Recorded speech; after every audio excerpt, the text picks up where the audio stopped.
Hello, I'm Urvashi Kishnani and I'm pursuing my master's in computer science at the University of Denver. Since the start of the pandemic, the FBI has seen a 400% rise in reports of cyber attacks. Because e-commerce platforms deal with sensitive information like name, address, and banking details, about 32.4% cyber attacks are targeted towards e-commerce, making it the most attacked industry. In February of this year, about 500 e-commerce companies were attacked in a single day due to vulnerabilities in an outdated software. This motivates us to understand the current state of e-commerce platforms, both from an academic and a practical perspective on the privacy and security fronts. For this, we conducted a two-phase study. We first performed a literature review of 90 existing academic papers where we identified 5 themes. Based on our findings, we conducted a large-scale analysis of 91 e-commerce websites, where we first analyzed the privacy policy and browser cookies, followed by a manual analysis of key security indicators of the websites. Our literature review highlighted a skew in existing papers, where most focus was laid on payment platform architecture and least on authentication. This motivated us to perform the second phase of our study. To conduct an analysis of the privacy policies of the websites, we used the Privacy Check browser extension tool. This tool identified the key details of policies under 2 broad categories, user control and GDPR, each with 10 subcategories. The subcategories under user control received a score of either 0, 5, or 10, and those under GDPR received a score of 0 or 10.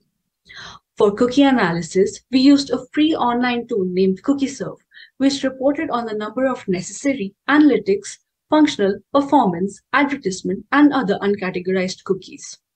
Finally, for a manual analysis of the websites, we first looked for indicators for secure encryption by looking for presence of HTTPS in the URL and a digital certificate. Then, we checked whether the website allowed for guest checkout and provided multi-factor authentication.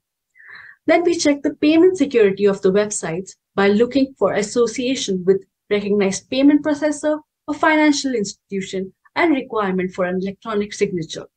Lastly, we checked if the website validated sensitive inputs such as address and card information.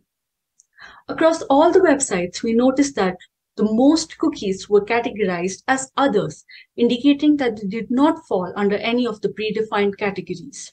Only 10% of the cookies were deemed to be necessary and only 11% were labeled as functional. Our privacy policy analysis showed that across all websites, the policies that received the least score under user control category were related to users' ability to opt out after a change in privacy policy, sharing users' information with law enforcement, sharing of users' information for marketing, and sharing of aggregated data based on users' identity or behavior. Under GDPR, none of the surveyed websites outlined policies for notifying the users in case of a breach. From our manual analysis, we saw that while almost all websites provided basic authentication, only a little more than a third allowed for guest checkout. Address verification, secure payment, and electronic signature features were available in more than 80% of the websites. All the surveyed websites verified card details and had a digital certificate. So, what does all this mean?